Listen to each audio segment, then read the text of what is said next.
안녕하십니까. 2023년 7월 27일 최병무의 팩트 시작하겠습니다. 이재명 대표의 최측근인 수도권 의원이 이화영 전 경기도 평화부지사 측을 만나서 당에서 최대한 돕겠다 이렇게 돼서 회유 논란이 일었었죠. 그런데 그 회유 논란이 보도된 직후에 장해찬 국민의힘 최고위원이 그 사람이 바로 김영진 정무조정실장이다 이렇게 지목을 하고 김영진 의원한테 답변하라 이렇게 얘기를 했습니다. 그게 24일입니다. 그런데 김영진 의원은 답변을 계속 미뤘습니다. 이틀간을 미루다가 어제 SBS 라디오에 나와서 대응할 가치가 없어서 답변하지 않았다.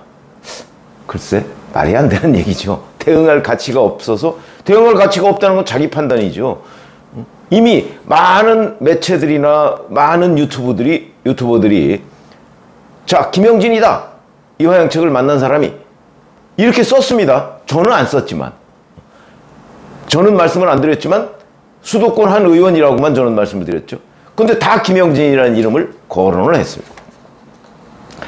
자, 그랬는데 이제 대응할 가치가 없어서 그랬다. 자기는 아니다. 어저께 그렇게 얘기했고, 그러니까 진행자가 그럼 다른 의원은 이화영 측을 만났냐? 그러니까 요건 답변이 애매합니다. 구체적으로 없는 걸로 알고 있고, 아니 있으면 있고 없으면 없는 거지. 공식적으로 이화영 전 부지사의 배우자께서 당 인권위 당에 탄원서 냈던 것을 가지고 당 인권위와 법률위원회가 대응하고 도와주고 있다. 이화영은 민주당 지역위원장이었기 때문에 대응해주고 있다고 보면 될 것 같다. 교묘한 발뺌이죠. 자기는 구체적으로 없는 걸로 알고 있다. 이게 나중에 이제 드러났을 경우에 본인이 거짓말했다, 아마 이 비판을 피하기 위한 것으로 보입니다. 좀 머리를 썼다고 보여지죠. 그러나 이 행간을 들여다보면 아, 뭔가 있구나 하는 걸 충분히 짐작할 수 있는 대목이죠. 자기는 아니지만, 그러니까 자기가 아니라는 거는 분명하게 얘기했는데 다른 사람도 아니냐? 왜 진행자가 이걸 물었을까요? 이 사람은 대표의 정무조정실장입니다. 그러면 정무적으로 벌어지는 이런 일에 대해서 확실하게 알고 있거나 보고를 받았거나 아니면 본인이 지휘를 했을 겁니다. 그렇게 보시면 되죠. 아마 그런 차원에서 장해찬 국민의힘 최고위원이 김영진을 지목했을 수도 있습니다. 실제 가서 만난 사람은 딴 사람이지만 그걸 기획하고 지휘한 사람은 김영진, 위에 이재명. 그렇게 보는 게 상식이죠. 아마 그게 맞을 겁니다. 그런데 본인은 알고 있는데 진행자가 푹 찌르니까 아, 구체적으로는 없는 걸로 알고 있고, 그게 무슨 말이죠? 알면 알고 모르면 모르는 거지. 구체적으로 아는 건 뭡니까? 그러면 같다는 건 아는데 내가 부인해야 됩니다, 뭐 이런 얘기인가? 교묘한 발뺌이다. 그런데 어제 TV조선이 바로 그렇게 가서 만난 사람이 박찬대 최고위원이다 이렇게 딱 지목을 했습니다. 물론 저도 그 사람이 박찬대인지 잘 모릅니다. 그러나 TV조선이 박찬대라고 딱 지목을 해서 보도를 하면 상당한 정도의 확인을 거쳤을 것이다. 누구한테 거쳤을까? 그 만난, 박찬대가 만난 이화영 측, 이 사람한테 확인을 거쳤겠죠. 그 사람이 확실하게 얘기를 해줬기 때문에 TV조선이 쓰고, 그리고 박찬대 측에 자, 이 부분에 대한 반론을 얘기하라 그랬더니 박찬대 측이 연락을 안 했다. 요게 보도의 요지입니다. TV조선이 보도한 이화영 측 그 언급을 보면 이렇습니다. 박찬대 최고위원이 먼저 만나자고 연락이 왔고 억울한 게 있으면 당연히 당이 돕겠다고 했다. 그런데 이 이화영 측 인사가 회유는 없었다 이렇게 주장합니다. 회유라는 게 뭐죠? 이게 회유 아닌가요, 이게? 그리고 박찬대 최고위원이 이어서 이화영 측을 만난 데 이어서 이화영의 가족도 만났다.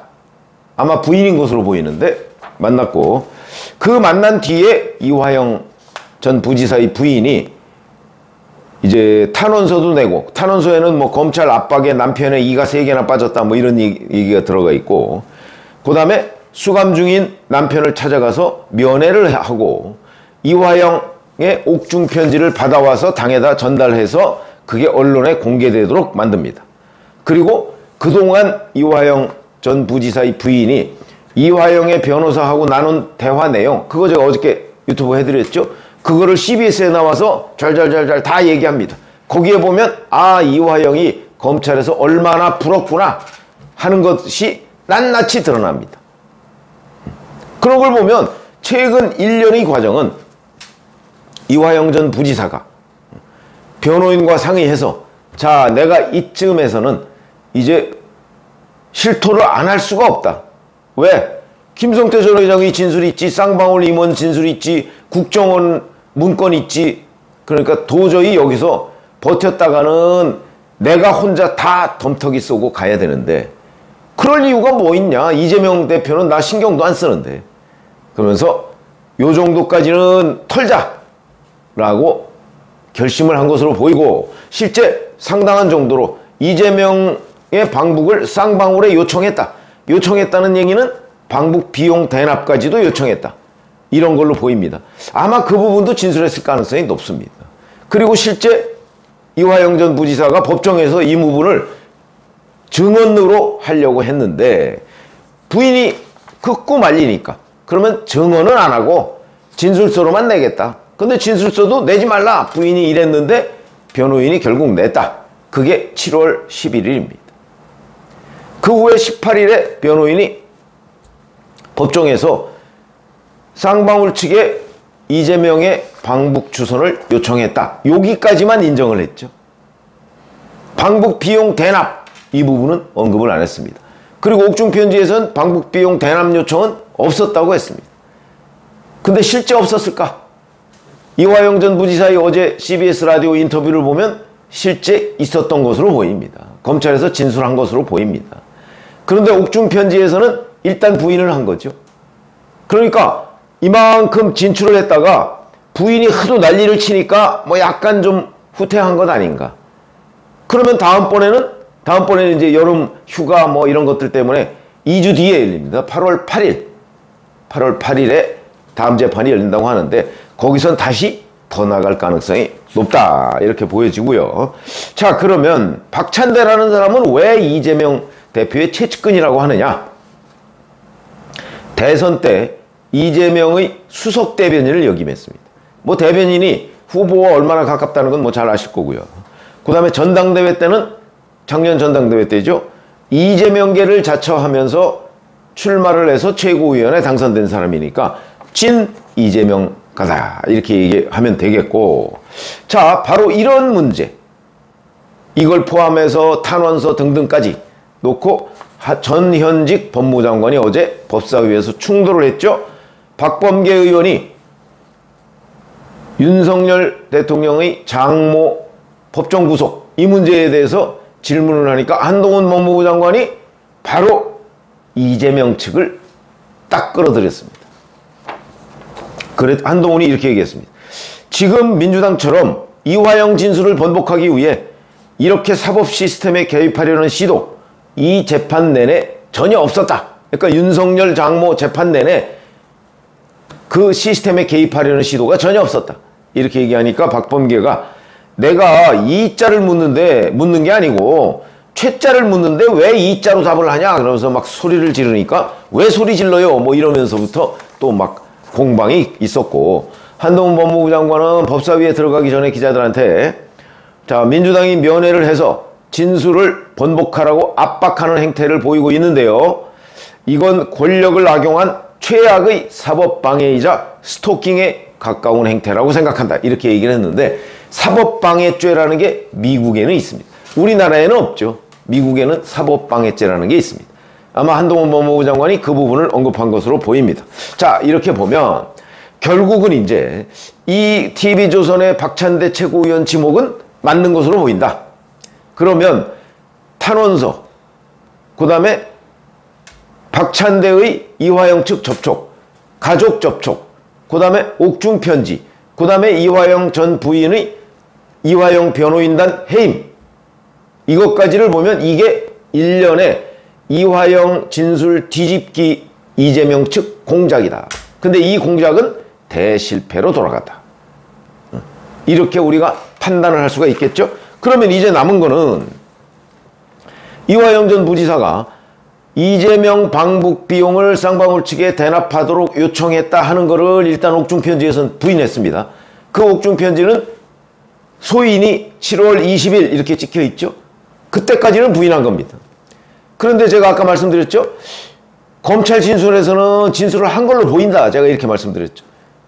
왜냐하면 이화영 전 부지사는 2018년 10월에 본인도 방북을 했죠. 아마 그때 본인도 방북 비용으로 뒷돈을 좀 냈을 겁니다. 그러니까 북한에 가려면 뒷돈이 필요하다는 사실은 이화영이 매우 잘 알고 있죠.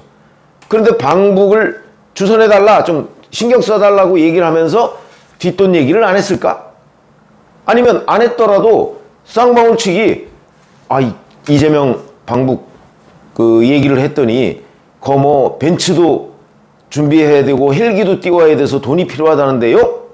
그 얘기를 2019년 7월 필리핀 국제회의에 가서 북한 측이 얘기했다는 거 아닙니까? 그러면 당연히 그거를 이화영한테 얘기를 했고, 이화영은 부지사가 지사 방북하는데 돈이 듭니다 라는 얘기를 지사한테 보고 안 하고 그냥 추진했다. 뭐 삼척동자도 알 얘기죠. 이게 그렇게 연결이 되는 겁니다. 그러다 보니까 이화영의 진술이 이재명한테는 치명적이다.